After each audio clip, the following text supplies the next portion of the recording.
कैसे लोगों के साथ खड़े होते हैं? जी, सबसे पहले तो आप सभी पत्रकार बंधुओं को बहुत बहुत आभार, बहुत बहुत साधुवाद कि आप लोग यहाँ मतलब इस कार्यक्रम की तैयारी के अनुक्रम में जो हमारी जो योजनाएं हैं जो हम करना चाहते हैं उसको जानने के लिए और जान करके उसको पूरे देश प्रदेश में पूरे सबको जो है पहुंचाने का काम करेंगे। इसके लिए आप सबको बहुत बहुत साधुवाद। सर, जो आगामी 22 जून को मोस्ट प्रांतीय सम्मेलन की तैयारियां चल रही हैं, जो कार्यक्रम रख रहे हैं, तो मुख्य उद्देश्य क्या है कार्यक्रम का? ये कार्यक्रम का मुख्य उद्देश्य है कि मनवादी व्यवस्था के वजह से हमारे जो पिछड़े वर्ग के लोग हैं, खास करके पिछड़ी जातियां जो आज पिछड़े हैं, उसका मुख्य कारण जब हमने महसूस किया, जब हमने अध्ययन किया तो निकल के आया कि इनके पिछड़ेपन का मुख्य कारण है अंधविश्वास, पाखंडवाद और मनवाद में जकड़े होना। और इनको जब तक वहां से हम बाहर नहीं निकालते तब तक इनका पिछड़ापन दूर नहीं होगा। और इसी उद्देश्य से कि हमको अम्बेडकरवादी रास्ता पे ले जाने के लिए, अपने लोगों को सही दिशा देने के लिए, क्योंकि उसी कम्युनिटी से मैं भी बिलोंग करता हूँ और जिस कम्युनिटी से, जिस समुदाय से व्यक्ति बिलोंग करता है, उसकी नैतिक जिम्मेदारी होती है कि उस समुदाय को वो जो है सही दिशा दे, सही दिशा में उसको आगे बढ़ने का अवसर प्रदान करे, सही लाइन उसको दे। क्योंकि मैं इंटर कॉलेज में टीचर हूँ और टीचर होने के साथ साथ हमारी सामाजिक जिम्मेदारी है, नैतिक जिम्मेदारी है कि समाज को हम सही दिशा दें। और उसी उद्देश्य से हम लोग जब कोई बात कहते हैं तो अभी हम छोटी छोटी मीटिंगें करते हैं। आप लोग भी कई मीटिंगों को हमारे कवर भी किए हैं, छोटी छोटी मीटिंगों में करके। और उसमें जो 22 जून को प्रांतीय सम्मेलन हो रहा है, उसमें बड़े वक्ता, यूनिवर्सिटी के प्रोफेसर, तमाम वैज्ञानिक, विद्वान, बड़े बड़े अम्बेडकरवादी, जो इस बात से जिनका अध्ययन है कि हमारे पिछड़ेपन का क्या कारण है और हम कैसे आगे बढ़ सकते हैं, वो चीज़ें बताएंगे और हमारे लोग उसको ग्रहण करके सही दिशा पे चलने का काम करेंगे। आपका जो उद्देश्य रहा मेन प्रेस वार्ता का, तो आप समाज में क्या पहुंचाना चाहते हैं अपनी? हम एक बताना चाहते हैं समाज को, आप लोगों के माध्यम से, कि जो 22 जून का प्रांतीय सम्मेलन हो रहा है, इसमें वो लोग आए और हम क्या देना चाहते हैं, क्या बताना चाहते हैं। हमारे लोगों ने जिसने जो बता दिया, यहाँ चले जाओ, वहाँ चले जाओ, वहाँ देवथान चले जाओ, वहाँ मठ पे चले जाओ, तो वहाँ जो है तीर्थ चले जाओ, व्रत करने चले जाओ, तमाम जिन लोगों ने जो बताया, हमारे लोगों ने वो किया अपने को बेहतर करने के लिए।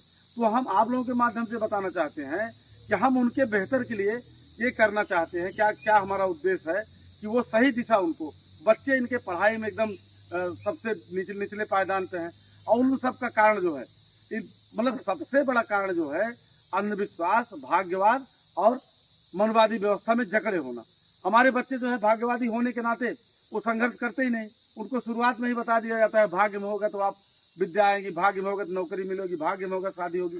भाग के चक्कर में हम अपने बच्चों के संघर्ष को, बल को जीरो कर देते हैं और बाद में हम लोग शिकायत करते हैं कि भाई हमारा बच्चा पढ़ने में कमजोर है।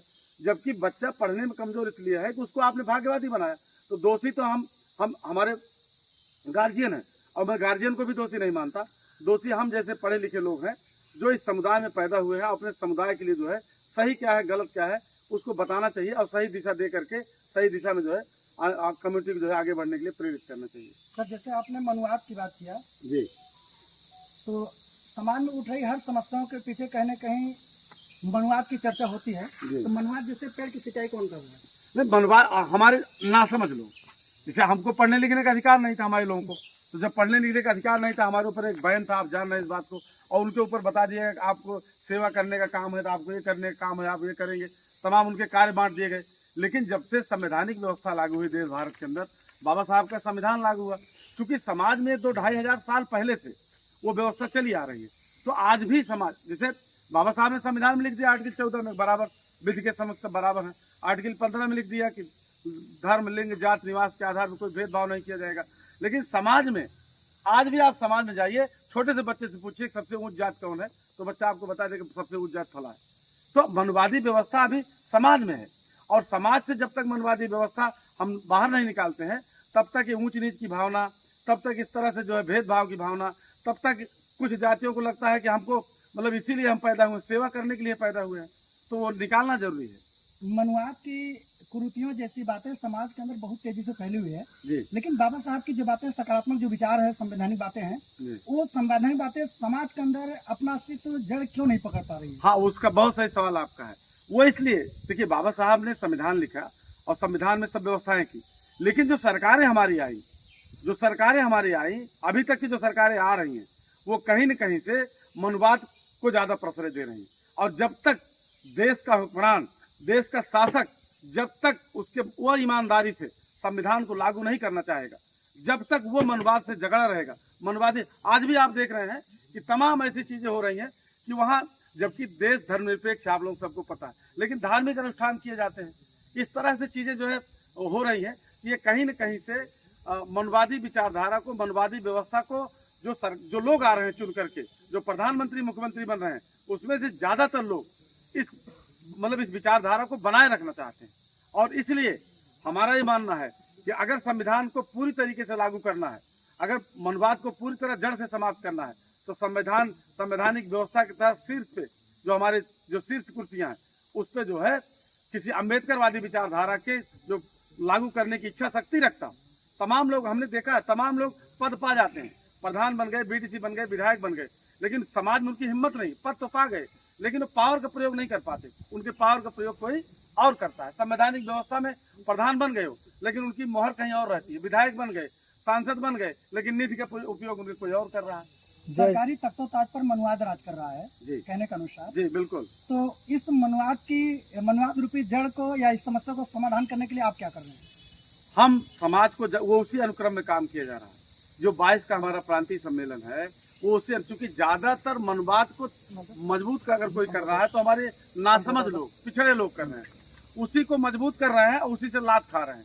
इसलिए हम जो मनोविधान है, इसको हम दुनिया का सर्वश्रेष्ठ राजनीतिक ग्रंथ, सबसे बड़ा कूटनीतिक ग्रंथ मानते हैं कि 4.5 साल जो है पीटने काट तोड़ने की बात करता है, निजता हिंसा की बात करता है, और 4-5 महीने के अंदर अंदर वो लोग जो है हिंदूवादी बात करके, भाई हम लोग सब धर्म है, ये हुआ, इस तरह की बात करके अपना काम कर लेते हैं। और पिछड़ों का प्रयोग कर लिया जाता है पटरा बल्ली की तरह। फिर पिछड़े प्रयोग है, प्रयोग होने के बाद फिर उनको जो है जहाँ के तहाँ नीच है, अछूत है, यहाँ वहाँ, इस तरह की व्यवस्था चल रही है। सर, आप बड़े हिम्मत के साथ जो है आज प्रेस वार्ता कर रहे हैं और मनुवाद की जड़ों पर एक कुठाराघात कर प्रहार कर रहे हैं जी।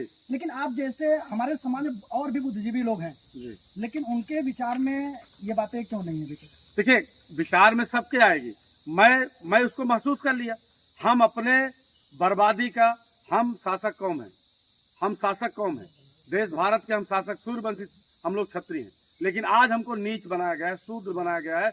और जिस व्यवस्था के तहत बनाया गया है, जिस व्यवस्था से हमको नीच बनाया गया है, और जिस व्यवस्था से हमारे लोग नीच बने हुए हैं, अगर उसकी जानकारी हमको हो गई है, तो हमारा पहला कर्तव्य बनता है उस व्यवस्था से हम अपने लोगों को बाहर निकालने, और उसी काम के लिए हम लोग लगे हुए हैं। हमारी टीम जो है, मोस्ट कल्याण की टीम जो है, हमारे और सब भाई लोग जो है, सब उसी लिए लगे हुए हैं। सर, ये मोस्ट कल्याण में होता क्या है? मोस्ट नियम for minority, O for OBC, S for ST, T for tribe. Minority, OBC, ST, tribe के कल्याण के लिए, मतलब आप कह सकते हैं कि माननीय कांशीराम साहब का बाम सेफ है या बहुजन है, वही जो है श्यामलाल निषाद का, रामानंद बौद्ध जी का, राम अजोत जी का जो है वही मोस्ट। देखिए, कहीं ऐसा तो नहीं आने वाले समय में ये आपका जो मोस्ट कल्याण बनाया है आपने, कहीं आने वाले समय में ये भी पार्टी राजनीतिक रूप तो नहीं लेगी? नहीं, देखिए, हम तो कोई ऐसी बात तो हम कर नहीं रहे हैं कि जो हम अपने लिए कुछ कर रहे हैं। हमारी सीधी बात है, हमारा सीधा संदेश है कि अम्बेडकरवादी राह पे मनवाद को छोड़ करके लोग अम्बेडकरवादी राह पे आ जाएं, और वो राजनीतिक पद पा सकते हैं, प्रतिष्ठा पा सकते हैं, प्रधानमंत्री मुख्यमंत्री बन सकते हैं। और जो आज उनका पद है, उसके बाद भी पावर नहीं है, पावर कोई और उपयोग कर रहा है, मनवादी रास्ते से हट करके जिस दिन अम्बेडकरवादी रास्ते पे आ जाए हमारे लोग, वो जो है हर कुछ प्रयोग कर सकते हैं, हर कुछ कर सकते हैं। जी, कहीं न कहीं आपने अम्बेडकरवाद का नारा या स्लोगन आपका बार बार यही है जी, लेकिन देश की ये कुरीतियां, देश का ये विडम्बना, देश का दुर्भाग्य समझिए, जिसके संविधान से भारत चल रहा है, और उसी की मूर्तियां आज तोड़ी जा रही हैं। विशेष करके यही समाज विलिप्त माना जाता है, कहीं यही आगे आता है। क्या कहेंगे? नहीं, देखिए, ऐसा है कि वो उनकी मानसिकता जो है, दूषित मानसिकता के लोग हैं ये, और दूषित मानसिकता के लोग, और वो इसी तरह काम करते हैं। आरक्षण की व्यवस्था जो संविधान में दी गई है, अगर वो ईमानदारी से आरक्षण लागू कर दिया गया होता तो आज सब कुछ सही हो गया होता। जो लोग आरक्षण कहते हैं कि आरक्षण नहीं होना चाहिए, ज्यादा दिन तक नहीं चलना चाहिए, वही लोग जब पंचायत का चुनाव आता है, जब रिजर्व सीट की बात आती है, वो अपना हरवा और गोबर कहीं लड़ाते हैं, और वो उनका पूरी कोशिश होती है कि ये सीट जो है उन्हीं कंट्रोल में रहे। आप बताओ, आपकी सीट, आप ईमानदारी से, आप अगर सीट रिजर्व है तो वहां आप क्यों दखल दे रहे हो? आप क्यों दखल देना चाहते हो, क्यों अपने पास रखना चाहते हो? इसका मतलब कि उनकी नीयत ठीक नहीं है। वो हमेशा जो है उससे काबिज रहना चाहते हैं, आरक्षित सीट पे भी वो काबिज रहना चाहते हैं। और जब तक ये व्यवस्था रहेगी, अध्यक्ष जी बोलना चाहेंगे ये जो आरक्षण की बात आती है, जी लोग ये कह रहे हैं आरक्षण नहीं चाहिए, जी कि नहीं ये देश को खोखला बना रहा है। जी तो देश में ये आरक्षण खत्म करना जरूरी है, जात? नहीं, देखिए ऐसा है, जब तक जातियां रहेंगी, हम कह रहे हैं कि आप जाति को खत्म कर दो, आप ऊंच नीच की बात खत्म कर दो, आरक्षण आज वापस ले लो, हम लोग इस लायक हैं। लेकिन देखिए आरक्षण जो दिया गया है वो सामाजिक हीनता, हमको सामाजिक रूप से हम कितना भी काबिल हो, हमारे अंदर कितनी भी क्षमता हो, लेकिन हम अगर शूद्र हैं तो हमारा व्यवहार उसी तरह किया जाएगा। आरक्षण इस सामाजिक व्यवस्था को दुरुस्त करने के लिए किया गया है। आरक्षण कोई रोजगार का साधन नहीं है। अगर कोई और हमको प्रतिनिधि दिया गया है, क्योंकि मैं निषाद कम्युनिटी से हूँ, आरक्षण हमको इसलिए दिया गया है, वो SC OBC को आरक्षण इसलिए दिया गया है कि अपनी जाति को, अपने समुदाय को प्रेजेंट करे, और मैं प्रेजेंट कर रहा हूँ। मैं पिछड़ी जातियों को प्रेजेंट कर रहा हूँ। जहाँ जरूरत पड़ती है, जो आरक्षण हमको मिला है, हालांकि मैं क्वालिफाइड जो है अनरिजर्व में क्वालिफाई हुआ हूँ, आरक्षण कोटे में नहीं आया हूँ, मैं जनरल कोटे में क्वालिफाई किया हूँ। लेकिन सुनिए बात क्लियर, लेकिन मैं प्रेजेंट कर रहा हूँ। हमारा दायित्व, हमारा कर्तव्य है। अगर हमारे टीचर बने आज लायक हैं, तो हमारे जो नासमझ लोग हैं, जो नहीं समझ पा रहे हैं, जो जकड़े हुए हैं, जो तमाम भूत प्रेत पूजा पाठ अंधविश्वास में जकड़े हुए हैं, उनको वहां से बाहर निकाल करके उनको वैज्ञानिक दृष्टिकोण जो है देना, वैज्ञानिक दृष्टिकोण की तरफ उनको जो है डेवलप करना, वैज्ञानिकता की राह दिखाना, तार्किकता की राह दिखाना हमारी जिम्मेदारी है। वो मैं वही जिम्मेदारी निर्वाह कर रहा हूँ। मैं कोई एक्स्ट्रा काम नहीं कर रहा हूँ। हमारा जो दायित्व है, एक शिक्षक होने के नाते, एक समाज का बुद्धिजीवी होने के नाते, मैं वही काम कर रहा हूँ। मैं कोई एक्स्ट्रा अपने लिए कोई काम नहीं कर रहा हूँ। हमारा कर्तव्य है, हमारी जिम्मेदारी। 8 साल से आप घर को चला रहे हैं, जी। कहाँ तक सफल है आप?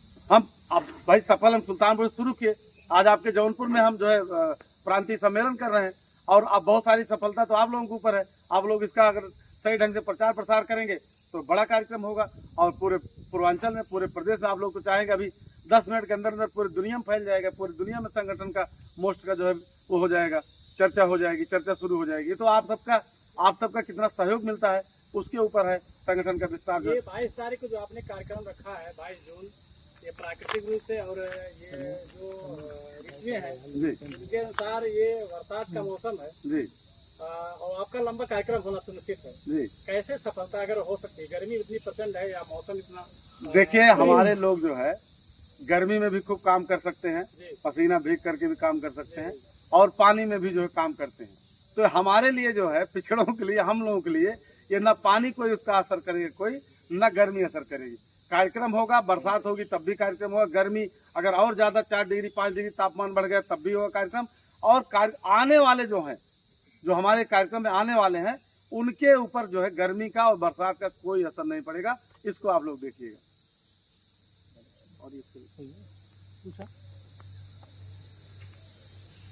जैसे तमाम लोग आते हैं, शुरुआत में अच्छी अच्छी बातें बताते हैं, और जब वो एक पद पे बैठ जाते हैं तो बैठने के बाद सारी चीजें पीछे वाली वो भूल जाते हैं। तो फिर समाज का भला कैसे हो? कहाँ हम पद बैठने के लिए कह रहे हैं? हमने एक बार कहा कि हमको पद बैठा दीजिए। नहीं, जैसे आज आपका जो ये अधिवेशन चल रहा है, आने वाले समय में एक विशाल रूप लेगा, तो आपके लिए भी कोई न कोई एक जगह निश्चित होगी। तो फिर ये पीछे वाले कैसे क्या करेंगे? हम तो अपने लिए कुछ कह नहीं रहे हैं, हम तो एक विचारधारा की बात कर रहे हैं कि हमारे लोग मनवाद छोड़ करके अम्बेडकरवादी रास्ते पे आ जाएं, वो आगे बढ़ जाएंगे। तो अम्बेडकरवादी विचारधारा हमारी विचारधारा, अपनी श्यामलाल निषाद की विचारधारा है नहीं। अम्बेडकरवादी एक बहुत बड़ी विराट विचारधारा है। हो सकता है अगर हम कहीं गलती कर जाएं, हम कहीं लालच में आ जाएं, कहीं हम निष्क्रिय हो जाएं, तो जो रास्ता है अम्बेडकरवाद का, हमारे लोग उस पर चले ना भाई। अगर देखिए विचारधारा और व्यक्ति में अगर चयन करना हो तो व्यक्ति को चाहिए कि वो विचारधारा का चयन करे, व्यक्ति का साथ छोड़ दे। हम तो करें, अगर हम विचारधारा से हटते हैं, हम कहीं लालच स्वार्थ में आते हैं, कहीं हम किसी उसमें आ जाते हैं, तो हम कहाँ करें हमारे साथ आए? हम तो विचारधारा चलने के लिए बात कर रहे हैं। हमने कभी नहीं कहा, हमारे किसी स्पीच में आप नहीं देख सकते हमारे किसी भी उसमें कि हम अपने लिए कुछ कह रहे हैं कि हमारे साथ आइए, हमको मजबूत नहीं, ऐसा हम कर नहीं कहते। हम बाबा साहब के अम्बेडकरवादी विचारधारा पे, बुद्धा की विचारधारा पे, फूले की विचारधारा पे, साहू की विचारधारा पे चलने की बात करते हैं। तो हमारा उसमें नहीं कुछ ना। हम तो अच्छा, हम जो आज कुछ हैं उन्हीं विचारधारा पे, साहू फूले की विचारधारा पे हम यहाँ हैं, अम्बेडकर की विचारधारा पे ही हम यहाँ हैं। तो उनके वजह से, उनके संघर्ष हैं, तो हमारा कर्तव्य बनता है कि हम उनकी विचारधारा को हम और मजबूत करें, आगे बढ़ाएं। इसमें हमारा कुछ नहीं है।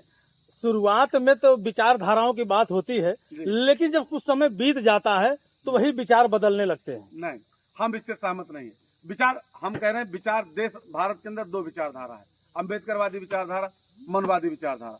और अम्बेडकरवादी विचारधारा को ही समता की विचारधारा कहा जाता है और बुद्धा की विचारधारा है, और मनवादी विचारधारा असमानता की विचारधारा है। तो समानता की विचारधारा, हम तो भाई असमानता है समाज में, देश में, असमानता की विचारधारा को हम ये कह रहे हैं कि असमानता की विचारधारा समाज के लिए सही नहीं है, खास करके पिछड़ों के लिए नहीं सही है। इसीलिए पिछड़े हैं वो, ये असमानता की विचारधारा समाज में जिंदा है, मौजूद है, इसीलिए हमारे लोग पिछड़े हैं। वो छोड़ करके समानता की विचारधारा, अम्बेडकरवादी विचारधारा चले, इसमें हम क्या मांग रहे हैं यार? हमारे लिए क्या, हम तो अपने लिए कुछ कह भी नहीं रहे कि हमको ये चाहिए वो चाहिए, हमको ये दीजिए वो दीजिए। अच्छा, इस सम्मेलन का अध्यक्ष जी मेन विजन क्या है? मेन विजन यही है कि हमारे लोग, जो बैकवर्ड के लोग, ओबीसी एससी माइनॉरिटी के लोग, हम लोग जो बातें टहल करके छोटे छोटे मीटिंगों में कहते हैं, वो चूंकि हर जगह बड़े बड़े थिंकरों को हर जगह हर गांव में नहीं ले जाया जा सकता, तो बड़े बड़े थिंकर, बड़े बड़े विचारक, बड़े बड़े अम्बेडकरवादी वो यहाँ बुलाया जा रहा है। और हम जहाँ जा करके काम किए हैं, जहाँ जा करके लोगों से बात किए हैं, लोगों से बताए हैं, जो लोगों से हमारे भैया रामजोर भैया वगैरह और हमारे कोटेदार भैया वगैरह सब लोग जो जा करके बता रहे हैं, तो एक चीज होता है ना कि और बड़े बड़े जब विचारक आएंगे, बड़ी बड़ी लोग जो है जब बातें होंगी, तब उनको लगेगा कि नहीं, श्यामलाल अकेले इस बात को नहीं कह रहा है, श्यामलाल अकेले ही नहीं कह रहा है, रामानंद बौद्ध ही अकेले नहीं कह रहा, बहुत सारे बड़े बड़े थिंकर, बड़े बड़े विद्वान, बड़े बड़े विचारक इस बात को कह रहे हैं। और बहुत सारी चीजें हमको भी सीखने को मिलेगी, हो सकता है आपको भी सीखने को मिलेगी, अगर वहाँ देखेंगे तो हो सकता है आपको भी कुछ नई नई बातें मिलेंगी आपको। जैसे मनवादी जो सोच है, जो मनवादी विचारधारा है, इसकी जड़ तो उल्टी है और उल्टी तरफ से ज्यादा इतने ऊपर चली गई है, तो कैसे इसको करेंगे आपकी? फिर अर्थ पे लाएंगे, इसको काटेंगे, इसको एक समान लाएंगे। देखिए, हमको अगर अपने लोगों को वहाँ से हम बाहर निकाल लें, हम उसी पे लगे हुए हैं। शायद आप लोग अगर टाइमलाइन हमारी देखेंगे तो 2 मीटिंग 3 मीटिंग हम रोज करते हैं। काले टाइम से हम जब निकलते हैं तो 1-2 मीटिंग हमारी रोज होती है, तो हम उसी पे लगे हुए हैं। देखिए है क्या कि जो चीजें लोगों को समझा दी जाती है, जो चीजें लोगों को बता दी जाती है, लंबे समय तक उस पर लोग चल देते हैं, तो एक परंपरा, एक वो बन जाती है, तो उससे तोड़ना, थोड़ा सा अलग हटना, लोग थोड़ा भय लगता है। लेकिन धीरे धीरे ऐसा नहीं है कि जो चीजें सोची गई हैं, जो चीजें की गई हैं, बहुत सारी परंपराओं को तोड़ा गया है, बहुत सारी चीजें टूटी हैं। आपके देश में ही बहुत सारी चीजें कम हो गई हैं, बहुत सारी चीजें देखेंगे। दक्षिण भारत में इतना कट्टर से जो है मनवाद जो है हावी था, लेकिन दक्षिण भारत में खत्म हो गया। उत्तर भारत में ये भी खत्म हो जाएगा, हम लोग उस पर काम कर रहे हैं। क्योंकि उत्तर भारत में अभी काम नहीं हुआ उस तरह से, दक्षिण भारत में, महाराष्ट्र में और स्टेटों में काम हुआ, वहाँ हुआ, यहाँ नहीं हो जाएगा। मेरा एक आखिरी सवाल होगा अध्यक्ष जी, ये प्रेरणा आपके अंदर आई कहाँ से? देखिए, प्रेरणा पढ़ाई लिखाई के बाद जब हमने देखा कि ज़्यादातर जब मैंने महसूस किया कि शिक्षा से ही सब कुछ हो सकता है, और खास करके ओबीसी एससी के बच्चे जो है पढ़ाई में भी कमज़ोर हैं। सरकारी स्कूल की हालत आप जान ही रहे क्या है, उसको ज़्यादा कुछ बताने की जरूरत नहीं है। तो हमने गाँव निःशुल्क पाठशालाएँ चलवाना शुरू किया कि बच्चों का बेस हम मजबूत करें। क्योंकि इनका इतिहास मैं जानता हूँ, ये शासक कौमें हैं, इनके पुरखे मार्शल कौम है, तो इनके पुरखे शासक रहे देश भारत का, और दुनिया को इन्होंने सभ्यता दिया और लहरों पर शासन किया इन लोगों ने। तो आज ये असभ्य बने हुए हैं, तो अशिक्षक का, तो गांव हम शिक्षा पाठशालाएं हमने खुलवाना शुरू किया। तो धीरे धीरे लोगों को अच्छा लगा, लोग जुड़ते गए, लोग मिलते गए, लोग बढ़ते गए, फिर ये काम हम लोग करते गए। फिर एक चीज़ और है कि चूँकि जो चीज़ें किताबों में लिखी गई, जो संविधान में लिखा गया है, क्योंकि मैं टीचर हूँ, तो जो चीज़ें हमने संविधान में पढ़ा है, अगर ज़मीन पर समाज में नहीं दिक्कत, दर्द होता है। किसी कोई मारा पीटा, कहीं दिक्कत प्रॉब्लम किया, किसी कहीं शोषण किया, तो मैं उसमें खड़ा हो गया, भाई क्यों मार रहे हो, भाई इसको क्यों, इसको जितना अधिकार तुम्हारा उतना अधिकार इसका है, इसको क्यों आप पीट रहे हो, इसको क्यों कर रहे हो। तो इसके लिए चूंकि आर्टिकल 19 हमको अधिकार देता है, बाबा साहब ने दिया है कि अगर कहीं कोई शोषण अन्याय है तो अधिकारी कर्मचारी के खिलाफ भी जो है किया जा सकता है। हमने धरना प्रदर्शन करके लोगों को न्याय दिलाने का काम किया, और ये सब चीज़ें तो हम कर ही रहते। लेकिन इसमें जो हमारे समझ में आया कि जो शासक कौम है, इसको फिर शासक कौम कैसे बन सकती है। बाबा साहब ने लोकतंत्र दे दिया, लोकतंत्र दे करके दिल्ली की तरफ इशारा किया कि मेरे बच्चों संगठित होकर उस पर कब्जा कर लेना दिल्ली। तो हमारी जिम्मेदारी बन जाती है ओबीसी एससी माइनॉरिटी को, मोस्ट बहुजन समाज को संगठित करने का काम किया जाए। ये संगठित करने का काम, शिक्षित करने का काम, ये बेसिकली हम हमारा अपना कुछ नहीं है। मैं बाबा साहब का एक सिपाही हूँ, उनके मिशन का एक सिपाही हूँ, उनके निर्देश का मैं पालन कर रहा हूँ। क्योंकि आज श्यामलाल निषाद जो कुछ भी है, अगर आज यहाँ हम बैठे हैं, कुर्सी पर बैठे हैं, अगर आपको हम जो है अब हम जो बातें बोल रहे हैं मनुवाद के बारे में, श्यामलाल निषाद की मजाल से जो है हमारे कान में जो है शीशा डाल दिया जाता है पिघला करके। हमारी हिम्मत थी, औकात थी हमारी, लेकिन औकात अगर आई है तो बाबा साहब की वजह से आई है। बाबा साहब, इसलिए हमारा कर्तव्य बनता है कि जो बाबा साहब के अधूरे कार्य हम उसको, जो बाबा साहब का निर्देश है उसको हम पूरा करें। धन्यवाद, बहुत बहुत धन्यवाद।